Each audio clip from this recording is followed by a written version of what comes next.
Hello and welcome to Season 2, Episode 3 of the Midwest Gaming Classic Podcast. I'm your host, Jason Garris, panel director of the Midwest Gaming Classic. And this week's episode is sort of a repeat, but sort of new as well as a last season podcast episode having to do with the Nostalgia Critic. And basically, what had happened is I had taken 1 year off, which was the 2023 Midwest Gaming Classic, and the Nostalgia Critic wasn't there that year, but he came back for the 2024 season, and he and the crew were basically talking about the same thing, though it is a lot different than the last season's talk about why gaming movies usually suck. What is it about transferring a digital game to the screen that often leaves fans wondering what went so wrong? The Nostalgia Critic discusses, and not only the Nostalgia Critic, but the rest of his crew, many of the misses in video game adaptations and what they feel could improve those films moving forward. You know what? As usual, enough of me talking. Why don't we get to the panel?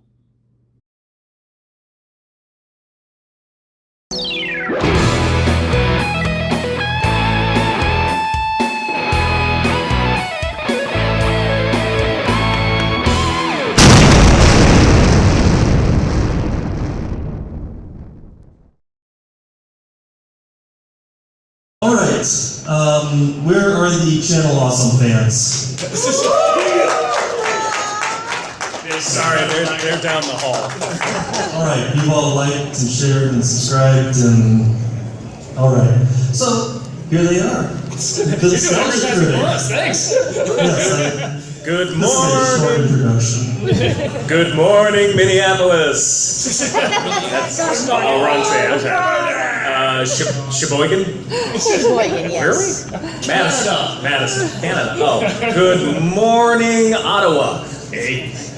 Okay, so this is a panel that we definitely, I guess we should talk about for anyone that doesn't know who we are. We've had a YouTube channel. Well, okay, we've been doing this professionally for 17 years where we, weird thing. Where we do, we're critics that do like critiques of like usually like nostalgic stuff, but we'll also do like modern stuff that has like a nostalgic lean to it and stuff like that. And one of those is definitely video game movies. And one of the shticks that a lot of us have is that we kind of play characters that feel like betrayed by our childhoods and stuff. And so we'll look at something like the Care Bears movie and get really angry at it and stuff like that. But we've kind of branched out a little bit. Now it's just kind of our real thoughts. We just turned up to 11. We'll still kind of exaggerate and go crazy. But one thing that's definitely popped up a lot is video game movies. And the original name of this panel going in when they're talking about it with us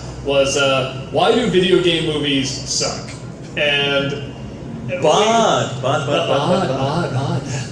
we said, do they now? They're getting a little better. So then they add in the parentheses, usually suck. So the plan for this panel is to kind of, we'll go down and all introduce ourselves too. We probably should, before we start talking about it. But go down the line, introduce ourselves, and then we're going to talk about kind of like a little bit of the history of video game movies, why they weren't adapted that great, and then kind of what happened where they're now, at the very least, a lot more effort is being put into it. That'll include shows as well, like modern shows. And then we're going to kind of open it up to you as well, because we like getting the fans in on the conversation. Obviously, you're all here, you're very passionate about this kind of stuff. We like hearing different points of view that maybe we haven't thought of as well. It's just kind of like a general conversation kind of thing. With that said, real quick, we'll go down the line, say who we are. Obviously, the line starts with me. So I'm Doug Walker. I play a character called Nostalgia Critic. I make fun of all sorts of things that we grew up with that hasn't held up that great, but also has held up pretty well. And like I said, I've been doing this about 17 years. Favorite movie, though? Favorite video game movie? Oh, favorite video game? Ooh, I really should have spicing it thought up. about that. I'm not saying this is the best. I have a real soft spot for Tomb Raider. Angelina Jolie. Everyone went to it when it came out, so I went to it. And then I saw it, I'm like, this is great. What are people talking about? This was a lot of fun. Maybe we should do that. Go down the line, say who we are, and then what our favorite video game movie is. Heather, how about you? No, why would you do this to me? Malcolm, how about you? Malcolm, start with you. Oh, yes. So I'm Malcolm Ray. I'm a voice actor. I play a variety of characters on Nostalgia Critic and Fanscription and anything Channel Awesome related. And my favorite video game movie, I gotta say, is probably the second Sonic movie that recently came out. That was really good. That was a really solid adaptation. Yeah, I like it. Yeah, I like that one. Yeah. Brad, what do you think? My name's Brad Jones. I play the Cinema Snob, where I've reviewed porno adaptations of video games. Pokemon is amazing. Is that one my favorite? Man, I don't know what my favorite is. Maybe just for pure camp value and how over the top, I can't turn down watching Street Fighter if it's on. Oh, wow. Of course. Yeah, of course. Rob? I'm Rob, co-writer for his show. Favorite video game movie? I like all those ones from the 80s. They're not always based on a specific video game, but Tron, Cloak and Dagger, The Last Starfighter. Oh, yeah. And I really, really enjoyed Wreck-It Ralph. That kind of counts. That kind of has video game characters in there. No, I think that's legit. Yeah. Hi, my name's Tamara. I'm an actress on Nostalgia Critic and streamer.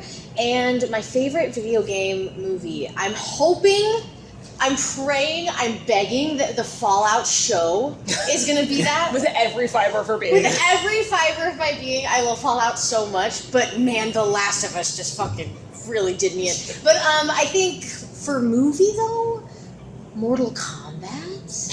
The new one? No. The one that doesn't have any blood. The one with Christopher Lambert. I am Heather. My official title is the Channel Awesome Twitch Queen, but also now live stream specialist since we're also doing some YouTube lives as well. But that's a longer title, so we should go with Twitch Queen. Yeah, Twitch Queen is concise to the point. You know that you are in my domain. Yes. I've got a big old soft spot for Detective Pikachu. It's like a comfort movie. I could watch Detective Pikachu any day. I guess that kind of includes, I guess the Pokemon movies will be included in that. Right, let's not complicate it by adding anime adaptations, but I'll sort of, open the conversation here. So as I'm talking, anyone here wants to chime in during it, certainly, feel free to. Not that this is the earliest, adaptation or anything, but I think when people think of it, because remember, video games really got started like 70s and the 80s, and so, they didn't really become a thing like arcades and the home consoles and stuff until the 80s. So video game movies, I feel didn't really start until late 80s, early 90s. And to their credit is someone, there's a really good YouTuber, if you haven't seen it, you gotta check him out. He's called the Cosmonaut Variety Hour, and he brought up a really great point about why video game movies why video games didn't usually make great movies. Because he said, A, that wasn't the intention of the original games, and B, even as far as they've come, a lot of it is about the choices that you make and the journey. You're controlling the action. So even though it can have a good story, that's not always the number one primary thing. It's a major part, even over the years. And it has gotten to a point where now sometimes people watch playthroughs and stuff like that just to see the story. I know I've done that, but I feel like that's more of a recent thing. And you have things like RPGs. It's how do you make a choose-your-own-adventure book a movie? Yeah. Because it's you've removed one of the big aspects. Yeah. at its core, it's an interactive media. Video games is. So and there's something to say about being a part of that character's journey and being in the action and in the journey. Yeah, you are the main character. That's a major part. Which is why some characters like Link don't even talk. It's that's gonna wreck him. Yeah. So it's just. I can't wait to hear what he sounds like when they do the Zelda movie. Just the live action. It's gonna sound like Rita Repulsa. Honestly, sorry, I'll get off track. Sorry, I was gonna say I don't want him to talk when they do the live action. I don't want Link to talk. He's not going don't to. Let Link talk. No way. Don't do it. bro. No way. Or wait, but the CDI Zelda, that was the best version of Mario ever. Get off The the Tonga. Okay, but that's actually kind of a good starting point with like video game adaptation. Brad's been covering some of these too. They start off kind of as cartoons at first, and you could tell they had no idea what to do with it. There was a Q*bert show. There was a Donkey Kong Jr. show that actually had Mario in it. Frogger. Called There was a Frogger. Detective. Yeah, Detective Frogger. Yeah. Rubik's Do people Cube. know? Like Yeah, Detective the show. Pikachu? Rubik's Cube? Rip off. Yeah, Rubik's Cube Yeah, had a Rubik's show. Cube had a I'm show. not Yeah. even kidding. Yeah. And that's not even a video game. Yeah, he's an alien from another planet. We'll have Did you know? over sometime, Tamara, and just show you the cartoon intros The to all these, lore? because that alone I is didn't great. know Yeah. that. Yeah, they're That's pretty amazing. funny, but it gives you the idea, and this was in the 80s that now some more laws have been open about both the pros and cons of it, but eventually they changed it where you couldn't really, or it's heavily enforced that you couldn't have cartoons without having some educational value because there was such an emphasis on just making them commercials. Like they Rubik's were Cube is a not. puzzle game. It's got educational Yes. Good. Oh, and they're so drug-fueled, too, at that time. Because Oh, it yeah. wasn't with Rubik the Amazing Cube. Coke era. It was just like the studio being like, here's the Rubik's Cube, this is popular, make something of this. And it would be awesome being in the writer's room, because there's like a Christmas special of this thing where the Rubik's Cube, it comes to life if you need help or something. And so in the Christmas episode, it's like, yeah, the presents get stolen, so they bring the Rubik's Cube to like help them get their presents back. But then they add more on top of that, like, oh, the presents are being used to appease this god who's in a pyramid. Rubik's Cube. Every new plot point was based on every new line of Coke they did. Yeah. Right on the writer's room table. But has there been a Bop It movie yet? It was around 83 that would But that was the thing. So they sort of started off with these cartoons that already were very loosely. They weren't sure what to do, and we were bringing up like the Zelda cartoon and the Super Mario Brothers. They're Super getting Show. like a lot of times, even Nintendo of America is just getting this stuff shipped from Japan. It's just like, well, how do we even make this for Americans? We got to translate these, and there's all sorts of mistranslations that happen because of this. But with the Zelda cartoon, it was like a bunch of nobodies wrote it, like just fresh out of college or whatever, and they're just like, we had no idea what we were doing. Like they weren't telling us much of anything. We kind of just like played the game a bit and just looked at it. I was like, all right, well, let's craft some out of this. And like they said, they kind of had a good time because it was like the Wild West. It we just did it. It seems like they had a great time. Honestly, with Yeah. that show, more than the Super Mario Brothers show, at least that part did have more of an identity. And I'm not saying that was Zelda, like the game necessarily, or especially what it became. But remember, I think we had Zelda 2 maybe by that point. Yeah, Zelda 2 had just come out. Yeah, but when I 3 was hadn't come running. out. This world building hadn't really been that figured out yet. So they're just going off of the very loose The world material building was that they literally had. the tiny instruction manual that came with the NES game. Yeah. Like that was it at the time. Now Zelda has like it's like the Bible. There's so much damn lore and none of it adds up. But but back then it was just like you had this paper thin story, and because these games were so small, even a game like Zelda, it's just like there's a princess, there's a bad guy, there's some magic weapon or something. She broke it up. You gotta go find it. You're Link. Enjoy. Like that's it. Yeah. Like, and then craft a show around that. Well, why isn't this show amazing? What do you think? I think so. Oh, sorry. Go ahead. Oh, I was going to say that with the Mario show was even more unhelpful because they so didn't know what to do that every episode, if you're lucky, it might be in the Mushroom Kingdom, but they'll just be like, oh no, they're in space and it's Star Wars. No, Ninja Turtles is popular, so they're Ninja Turtles now. Like, has Koopa been a vampire yet? He's Dracula. Jack and the Beanstalk, sure. Koopa's the giant. Like, they had no idea what to do because it wasn't designed for that. It's this little plumber that goes and like hops on turtles and saves a princess. Like, that's it. How can you construct a story from that? They didn't know. So I think going from that to suddenly like, well, now that we ace this, let's make him cinematic, kind of thing. So who's our main hero? Oh well, he's a plumber. All right, I'm in Japan with the comic. He was like Oji-san. He's like boring middle-aged dude. Okay, now I gotta write a cartoon on this. Cool, thanks. Yeah. I mean, I think something that video game media, even still now, continues to struggle with is there's still the perception that video games are for kids. So a lot of times, like you're saying, you're starting with the cartoon or something like that, which is still a perception I feel like we're fighting against. Because as much as like you're saying Nintendo America, they're going to focus on Mario and Legend of Zelda, but like at the same time, they also had properties like Final Fantasy that like are not necessarily kids that they could have pulled from. But I feel like you're fighting that perception of like, oh, well, video games are just for kids. And that's how you end up with like a Mortal Kombat movie with no blood, because they're like, well, I mean, 13-year-olds are going to want to watch this. And it's like, are they? Or is the core No demographic Mortal Kombat older than movie you should be think it is? PG-13. It is literally against the core concept. And I mean, obviously now we see some of that breaking out because we have something like The Last of Us show where like they're going to be a little bit more graphic, or something like Arcane or Castlevania that are like embracing that. But then at the same flip side of that, you're still getting movies like the Super Mario Brothers movie that's like, okay, this is still for kids, look at this illumination, look at these bright lights. Or like even something like Uncharted that suffered because they're still trying to like, I don't know, who is this for? Is it for teenagers? Is it for kids? Is it for the fans of the games? I don't know. Just take your knockoff Indiana Jones, I guess. They don't quite know who the demographic is. It's for money. Money is the demographic. Right. So they're trying to reach as many people as possible.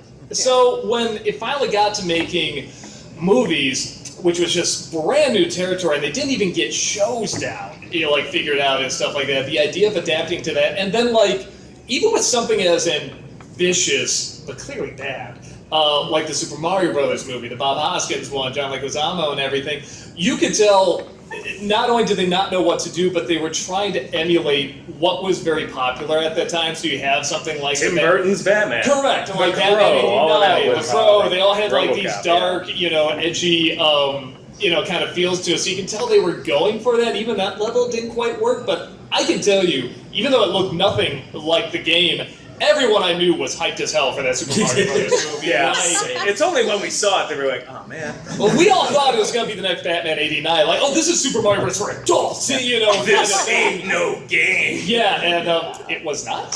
And then it was neither a game nor really a movie. Yeah. And from there, everyone kind of went along a similar, but even though that film didn't do well, a lot of them were being made at the same time because, again, they saw how popular video games were. So they were kind of trying stuff out, but didn't have any real direction because they just didn't have that strong an identity. Street Fighter is a bizarre outlier because in many ways I think it tries to really be closer to the source really material, does. and that's what actually kind of makes it There's fail. no street fighting in it! No, but I mean, you've got M. Bison running Shadow. Yeah. But the problem is, it's just like, it's so colorful and so goofy that it's kind of like, I don't know if this translates into film as well, if you're trying to somehow take it kind of seriously. It's funny they're trying to fit in every kid. So you either have something that doesn't follow it at all. It's like make up whatever you want, or ones that are like... Well, Dawson's my favorite at the end. It's like, I got my hair blown off. I'm Dawson now, I guess. Yeah, and so, but you'll have ones like that where they'll try to fit in as many characters as possible. Yeah. I still love hearing M. Bison in this giant, terrace room with a TV set like that, where there's 20 TVs hooked up, and he's got this incredible outfit, and he'll point to his computer guide, he'll say, DJ, launch the missiles and stuff. It's like, DJ! What? That doesn't sound right. And but that's the name of one of the characters, DJ. So just throw in as many things as you can, because, I don't know, kids will like that point and say, we recognize that kind of thing. So I think that's one of the reasons at the time, when Mortal Kombat came out, I feel, as of now, when I talk to people, the response is kind of mixed. I know a lot of people that love it, and a lot of people that are awesome. It's like, how did nobody bleed in that movie? You can't make a PG-13 Mortal Kombat movie. But at the time, at the very least, people were impressed that it even looked like the game. And I still remember when I was a kid seeing the trailer, as soon as I saw Sub-Zero and Scorpion came out, I still kind of get chills thinking about that, because that's the first time I saw a video game movie that actually looked like the characters, and just... I know it sounds so ridiculous, because now you see the Mario Brothers movie, well, yeah, that's Mario. It looks just like Mario and everything. But actually, back then, seeing a video game movie where they actually look John like Leguizamo did not look like Luigi. Yeah. So seeing a film where they look even just a little bit like the characters was kind of mind-blowing to us. But a lot of them did make money, and then they would make kind of these knockoff sequels like Mortal Kombat Annihilation, which we kind of like more than the original Mortal Kombat because it's more bonkers. It's so bad. Yeah, it's so bad. It's insanely fun. But it still shows that they weren't it was definitely getting the stigma. There's no good video game movies. The one like people kind of say it's like they say it's kind of a cheat, but it kind of counts. Is Tron because it technically is a video game. So like a lot of people don't include it in the list, but we really should because you could even argue it might be the first. Because, like I say, it's very loosely like, yeah, there is technically a video game that wasn't well known. It was made when Atari was a thing, and Atari was really hot. Yeah. Like, so it and really there was a lot the of thought first. put into it, and everything is really ambitious and stuff. So it's like, you can include that in there, but it's not usually lumped in. People think, like, well, the video games that took over America, like Mario, Sonic, Mortal Kombat, and stuff like that. So that's more what people think. So now I've got to propose a question. What's it? Like, so where does that put, like, the Final Fantasy movies? Where you guys... Those are they're good movies. Like Advent Yeah. Children? What do you mean, or- Advent Children and okay. Spirits Within? Oh, Yeah. Right, okay, yeah. Well, I mean, I didn't like Spirits Within. Yeah, So, and I see now that is a good question. So we'll get to that. I guess that kind of brings us to where we are. So then there was kind of like this middle phase where they were still pretty bad, but they're at least trying a little bit harder to be like the game. This is where you get like into the Tomb Raiders and something like there's 2 Final Fantasy movies that came out. One they just started from scratch and it was so ambitious and at the time really mind-blowing that people thought, well, this character, this model of this main character, she's going to be in other movies. An actress, yeah, their idea was this is going to be an actress in and of herself. We'll have a voice actress and this character model, and then we could just make it like it's an actual star. Yeah, she's going to be in drama, she's going to be in fantasy, she's going to be in comedy, this is going to be a new thing. Film did not do very well. And if you know Final Fantasy, it also is, even though they start their own stories and stuff like that, it has a little bit of the look, but it's not entirely what it is, and it's very bland. It's missing the ambitious story. The technique was very ambitious for that time, but it doesn't, it doesn't have that same over-the-top, crazy, bonkers ambition of the games. So when you get to that, but then another one came out maybe, was it 5 years ago after Spirits Within, the Final Fantasy, the Advent Children? So years ago, I saw the trailer. That's the first time I heard something wrong, and I knew nothing about the game. I'm only starting to play the games Your husband now, will. so I'm still like learning some stuff about it. But somebody told me, oh yeah, if anyone doesn't know this, it's a film. It's like a sequel to the game, kind of. Kind of. I can't believe someone told you that you didn't need to know anything about Final Fantasy VII going into Advent Children. Told I cannot me. believe It's that. so, They're No, you filthy do. liars. Like, who told you that? Like 2 or 3 people. Point them out to me. That will hurt this. Where are they? They're in college, or maybe they're still. Yeah, no, that's But, wrong. That's wrong. But yeah, so they told me this. I went in, I saw it, and couldn't follow a bit of it. No. But it was very ambitious. I could tell, man, if you followed the games, I could just tell they got the games down. But It was very pretty. Like there's a lot of money in it, and it looked. and there's a lot of gorgeous. lore, there's a lot of backstory and stuff, but if you didn't play the game, you would not follow this at all. So you had kind of this experimentation where they're trying to stick closer, but they didn't quite have that mass appeal yet. Like Tomb Raider did okay, but again, it got kind of a mixed reception.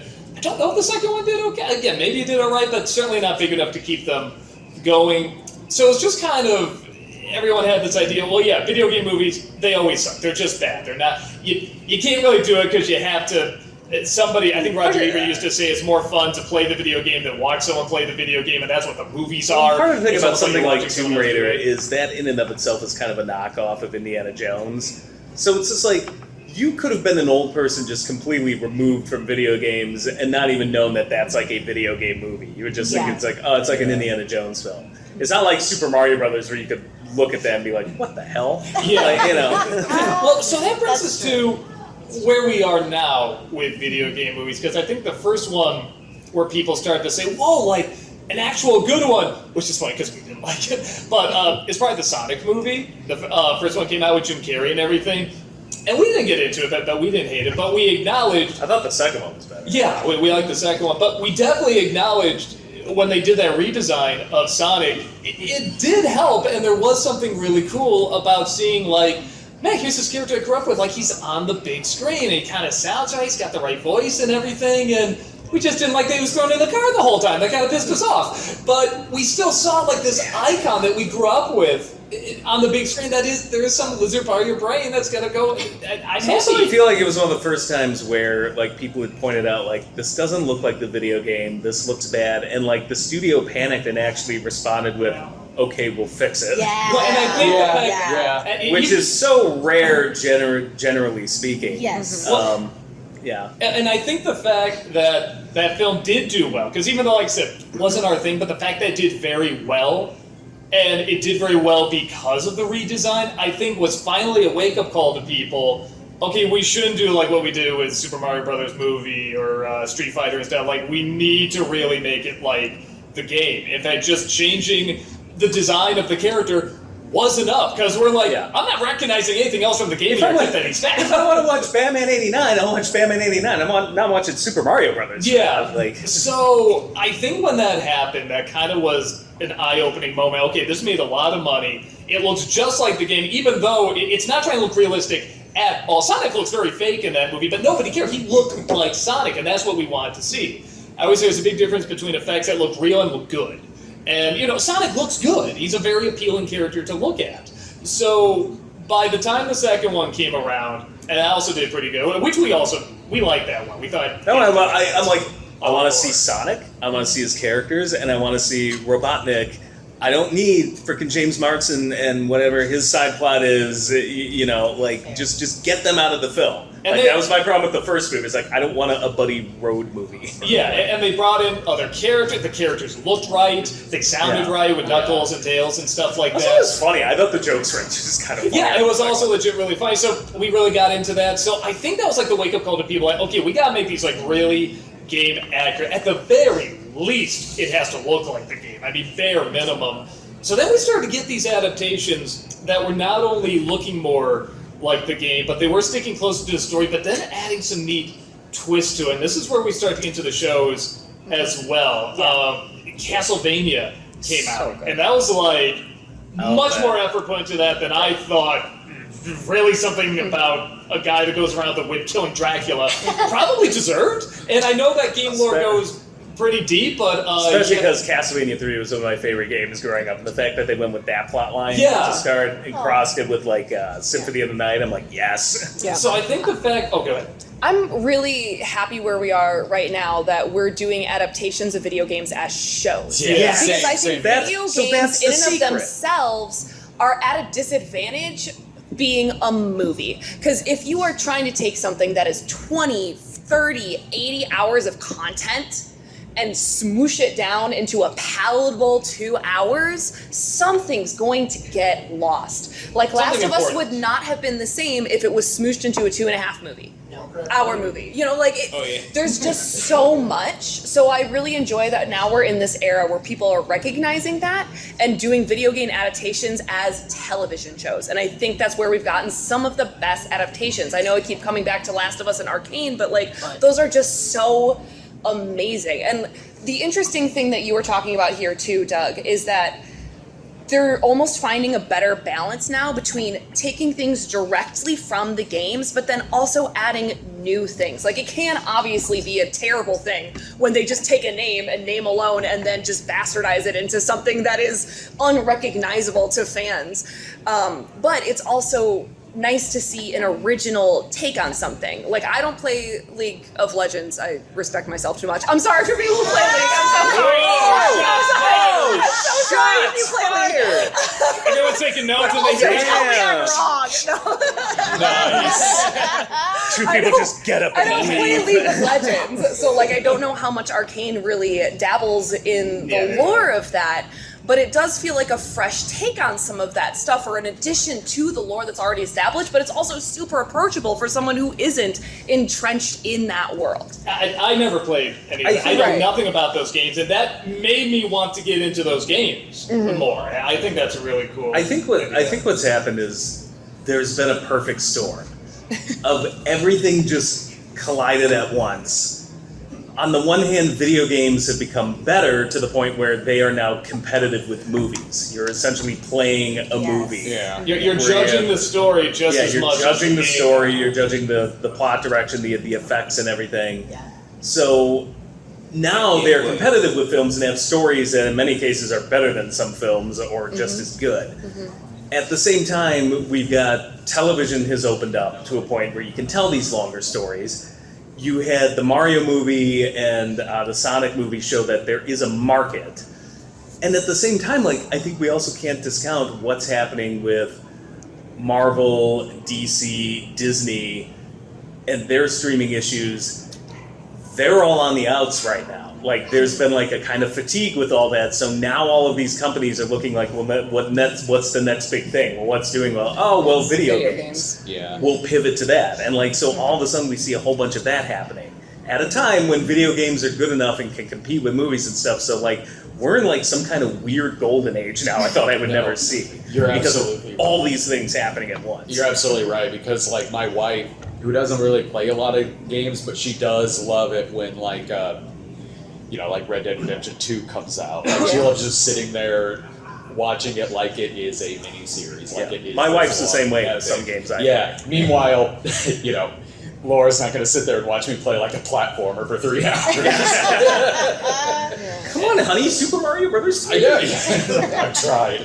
So while you do have stuff like the newer animated Super Mario Brothers that a lot of critics didn't like, but anyone that kind of knows the games well enough, which is gonna be easily the majority of the audience, it gets into perfectly fine. It's just cool seeing Mario on the big screen and the world on the big screen, especially compared to what we got in the past. But I don't know how many people say it's like a masterpiece or anything like that. But that shows that like one key problem that I think some of these earlier movies made, they overthink it. Where it's just like, Super Mario Brothers movie, it's like they overthought it so much that it's not even Super Mario Brothers anymore. The original one in like '92. Yeah. Whereas like the new one is just like, there's no thought put into that. It's just literally like, generic Super Mario Brothers plot like you would see in the video game, and here you go. The Sonic movie, like that was even less thought that put into it, where it's like, here's a buddy road movie with a hedgehog. But it just worked enough because it's just like, oh, you don't need to overthink it. Like, people just like playing these video games. They like the bright colors. They like the stuff they grew up with. Like, just do that. Well, in the second Sonic movie, there's a scene where Tails, saves Sonic flying the plane, the red plane and everything. And a part of me was thinking, like, they do explain where he gets the plane, but I was thinking to myself, I didn't need to know that. Honestly, I would have been totally fine if he just shows up in a plane there, and the whole film is like, that's our world, and it's like, I would have been fine. I think everyone else would have been fine. That's not like a fault of the movie, but I'm saying the Super Mario Brothers, the newer movie, I think took that and just ran with it. Like, we really don't need to explain this. There's just blocks here. They give you power-ups, and people just accept it and like that, understand it, know that's the spirit of the game. And what you were saying with Last of Us now with shows going longer and longer and able to expand now. With Last of Us, I think a lot of people said, boy, that show was great. I could have used more. Yeah, I honestly could have, that could have been an extra 4 episodes. Yeah, maybe an extra 2 episodes or something like that. And actually, I would have liked a little more. They got to the end pretty quick, and I was just like, oh, man. So I think there is something there. So now it's funny because we are in a golden age. I'm already a touch afraid it's gonna be a little oversaturated, not because it's too many video game shows and movies, but because it's the same type. How many apocalyptic video game shows are we getting right now? Last of Us, Fallout, Borderlands. Shut up, Doug. No, but that's the thing. So I already have a fear that that's gonna be the new superhero movies that people are gonna be like. I even think like Halo falls into that category. Apocalyptic kind of. So I'm already a little afraid of that. Not that I'm against video game shows. I'm really for that we're going to get maybe too many apocalyptic ones. I'm a little afraid of that. There's more video games out there than just post-apocalyptic. Yeah, there are, but as long as they keep doing them well, they do look good. I also have a soft spot for. I know not a ton of people watched it, but the Twisted Metal show was way better than I thought it was. I heard that was good. I didn't expect to be crying during an episode, but there I was watching Twisted Metal, crying. So, as long as they're going to keep using some of those unique takes on it, it won't be the worst. What I would like to see more of, I love that a lot of the quote-unquote modern masterpieces now have gotten at least greenlit for a TV show or a movie. They've already bought the rights for there's going to be a God of War show on Prime that's the newer ones. There's going to be a Horizon Zero Dawn show. There's going to be great, cool, but I would love to see them go back to some of those older titles that are also like underappreciated and have amazing stories. Like my favorite Final Fantasy is 6. Dude. Like which one? Final Fantasy 6 is my favorite. And like if we can go back to some of those like underappreciated like classic video games that have amazing stories and some people maybe overlooked when they were kids because they just didn't know the story, or like something that could touch people's hearts and nostalgia. Like I love that we're getting the modern masterpieces, but maybe let's go back and take new There was an takes on some Atari of game that would be those. perfect for that. E.T. A lot of people had They issues. should really make a movie out of Yeah, E.T. I know. Like Didn't do well. I think it's time for a comeback. or like Ratchet and Clank, because like Yeah, there that you is go. for Oh well, they did a movie. Didn't Yeah, they? that movie sucked. I saw it. Yeah, it's bad. Yeah, I love those games. I'm like, boy, this is like this movie could have written itself. How did you mess this up? I had to see that movie at 10 o'clock at night on its premiere, and I was sitting there so tired. I barely remember. Yeah, no, it wasn't. I saw it on like streaming, and I'm just like, this isn't good, man. So Damn it. I think there is an excitement right now for video game shows and movies and where they're going to go and stuff like that. And I think the direction it should go so that we don't get the same fatigue we eventually got for comic book movies, which ran for a while. I mean, the MCU was like, what, 10 years or something? I mean, that's a I'm good gonna say run. you can offer whatever solution you want, but this has been going on since the 80s. So I don't know if you're good. We had the same Star Wars. You ended up with a sci-fi fatigue. We've in my opinion, we've ended up with a bit of a fantasy fatigue in the post-loader Game of Thrones, Harry Potter world. Like we've got the comic book fatigue. Like this just happens with everything. It goes through cycles. Yeah, but the one concern I'm having, again, is just that, because we've already gotten, I mean, God, we listed like 6 apocalyptic video game series. My biggest concern is that people are going to be, this is good, but I'm getting tired, I'm going to stop watching them, and then they're going to love it, and, oh, well, video game ideas are dead. No, we're done with this idea. Maybe branch out, like you said, some of the classics, some of the original masterpieces. I don't know if that'll happen, because remember, there was we had like the Daredevil show, a lot of the stuff on Netflix. Like there was a ton of that all of a sudden. And then when some of those started to underperform, or they were kind of bad, it's not like well, comic book movies are completely dead. Like we hadn't even reached Infinity Endgame and any of that yet. So I feel like that's after that happened. I feel like the fatigue really is starting to set in recently. Yeah. So okay. It can come and go. I think if too much stuff gets greenlit too fast, I don't think they're going to be like, oh well, it's over already. They're going to be like, we'll just pivot to something else. But so there's a lot of promise in the future for it. We're excited to see where it's going to go because they are being more faithful to it. But like I said, they're also changing stuff up. I loved watching Last of Us and not always knowing where it was going to go. Yeah, 'cause that's one of my in fact, favorite if games. anything, they play with the expectation of when you played the game. So if you've seen this for the first time, we're going to play with you, don't know where it's going to go. If you play the game, you're not entirely going to know either. And that's exciting. That's really exciting watching a show like Except that. for season 2, I think we know. Yeah, I mean, there's one spoiler I think a lot of us can guess. One problem with playing the games ahead of time. Someone wrapped up their shooting very quickly, I just heard. And if you play the games, you know who it is. But you can guess a few things. I think you kind of know the ending of Last of Us, well, they're going to do that because that's way too famous and everything. But yeah, at the same time, a lot of the details in between, they can really play around with. And the fact that it was the original creators that worked on that as well makes it even more interesting because then maybe they had this idea for the game originally, but this might work better for a game, and now they have the second opportunity. Well, let's try this one we kind of wanted to do. So it's kind of a second chance as well, a different spin on it. So I think that's kind of what a lot of us are getting to, is that you can do kind of different spins, but still keep to the spirit of the game. Still be able to look and say, I recognize this as Last of Us, Super Mario Brothers, Sonic, and stuff like that. Still bring us that original joy that we got out of the game, but, don't do a scene-for-scene translation because we can play the game for that. Give it a voice that is very much a film or something. That was the problem with the early films, I think, in the 80s and the early 90s in particular, is they've completely misunderstood the arcade concept. I feel like if you had to put a quarter for every 5 minutes of movie you had to view, then we would know really fast what was working and what wasn't, because you could just get up 20 minutes in and be like, this isn't worth the money, and then they would learn. Got Dragon Slayer in that respect. Yeah. So, Actually, Dragon Slayer is exactly yeah. accurate. So, cool. So that's our thoughts on that. We rambled a lot around here. like I said, we kind of want to open it up to you folks as well about like your thoughts, where you think it's going, and stuff like that. So if you got like just either a question or a comment on, just go ahead, raise your hand, and he will bring that over. I'm going to go in the rough order that I saw the hands go up. So you go first. So actually, it's a bit of a two-part question. The first question, stealing from my friend here, because what's a title that, particular video game title that you like, that you think would make a good adaptation? And it could be a really popular one, or it could be really obscure. I think Heather and I are on the same page of the Metroid, man. Yeah. That could be a good Metroid. I could see as a show. And make it dark, would be mine too. Yeah.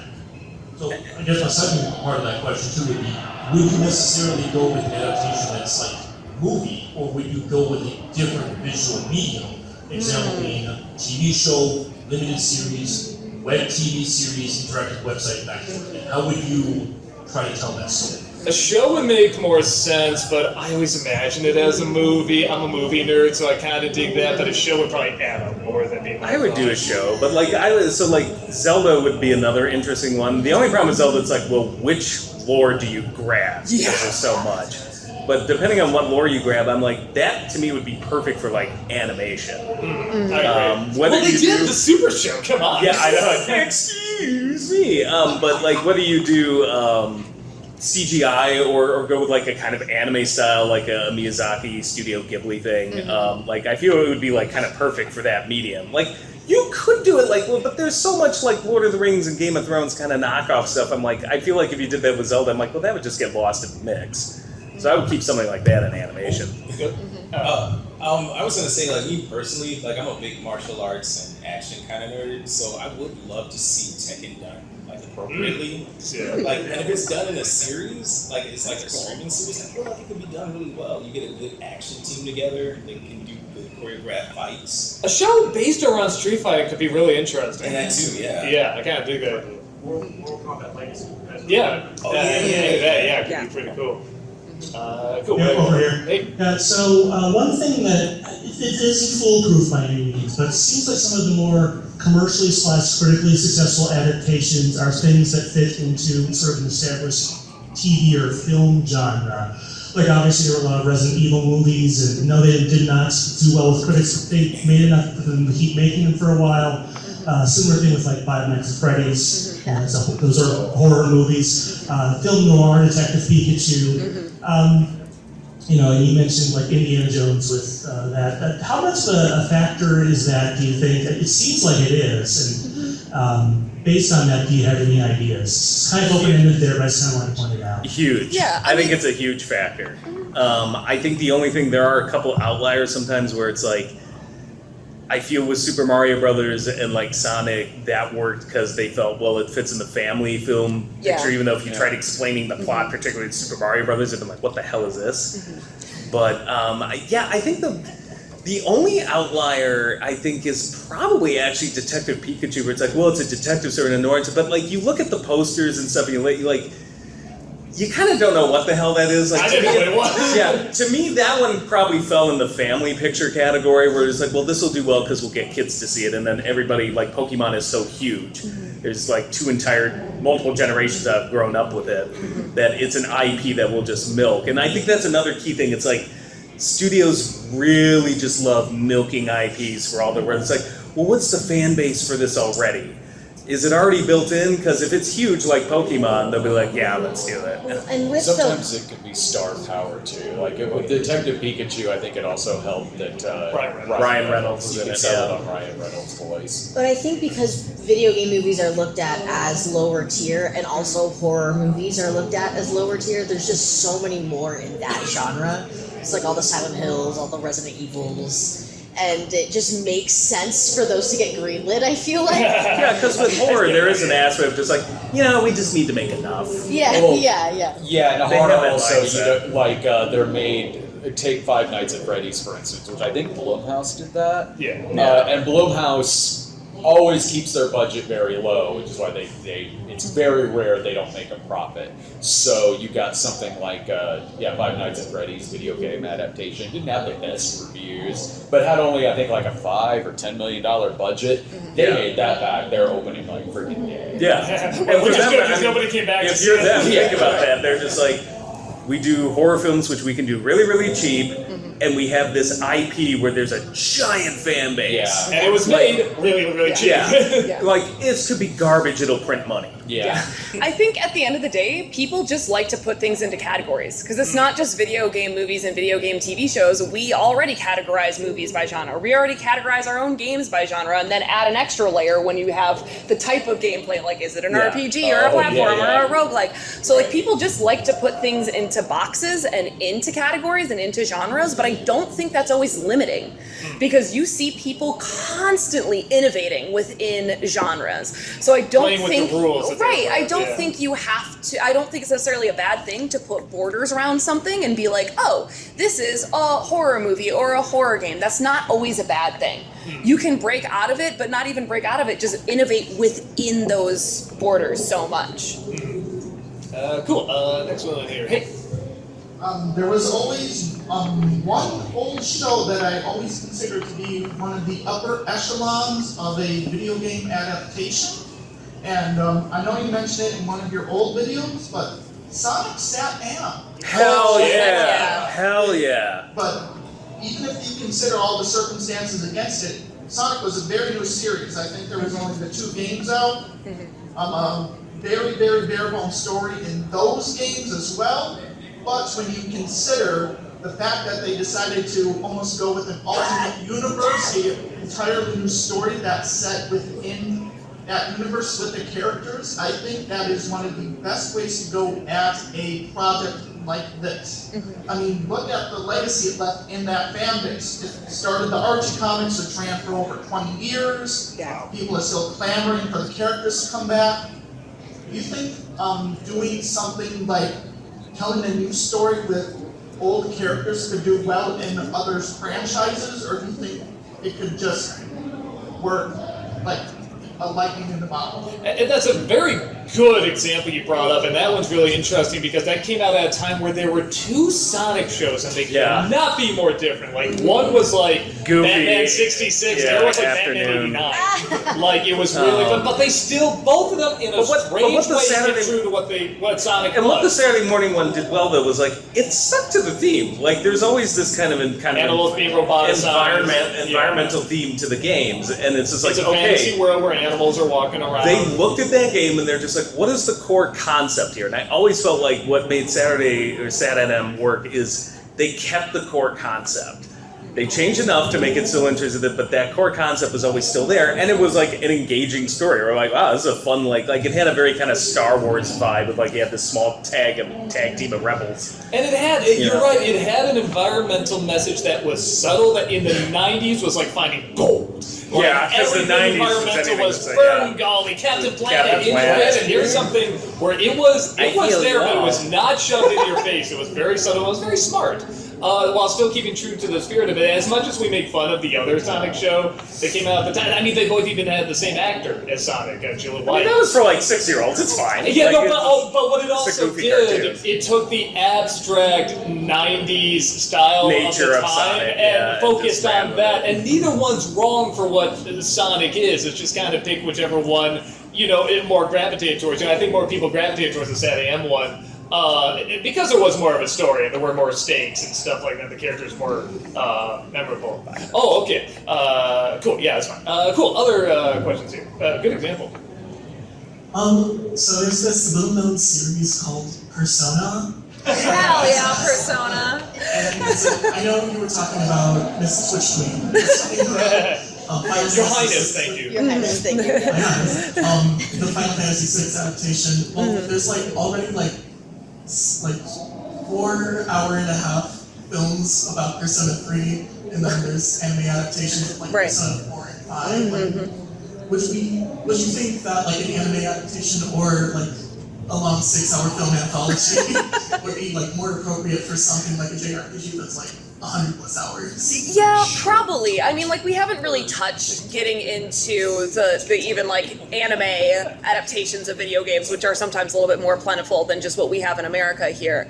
But especially something like Persona, there's cultural things that I think sometimes people worry about if you translate that into either an American animation or an American show may not necessarily translate well.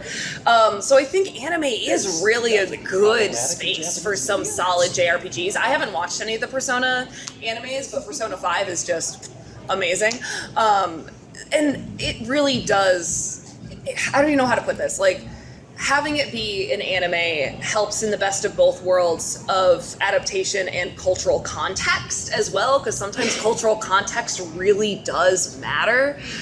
So yeah, an anime I think would work a lot better for something sometimes with JRPGs. Yeah.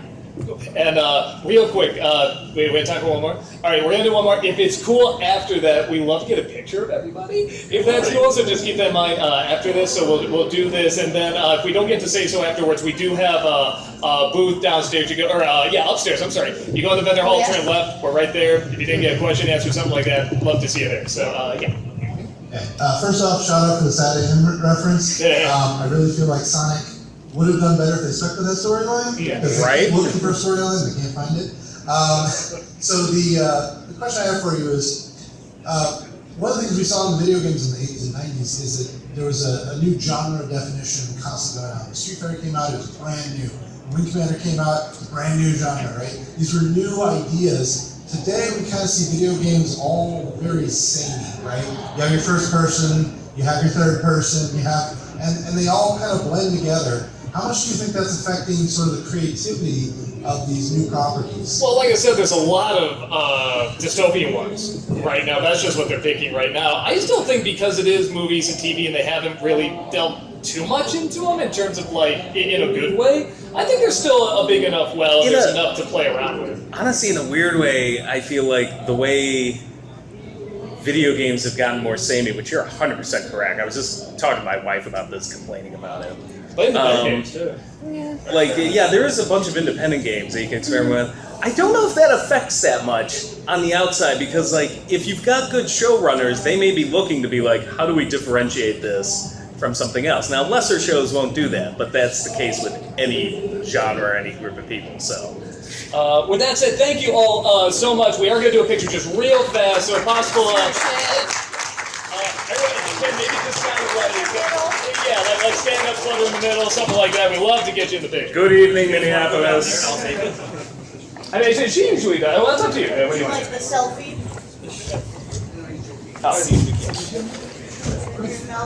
You all right, Rob? Yeah, all right.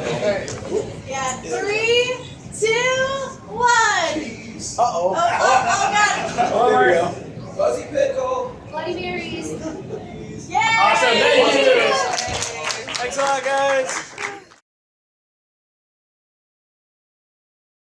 And there you go. That's the end of Season 2, Episode 3 of the Midwest Gaming Classic Podcast. I hope you enjoyed it as much as I did. I enjoyed being there and filming this panel. It was very entertaining and informative. And remember, if you would like to see more panels from the 2024 Midwest Gaming Classic Convention, remember to subscribe, like, and love, and everything else that you can do on your favorite platform so that you are notified when a new podcast episode is released. And you know what? Until next time, take care, stay safe, and game on.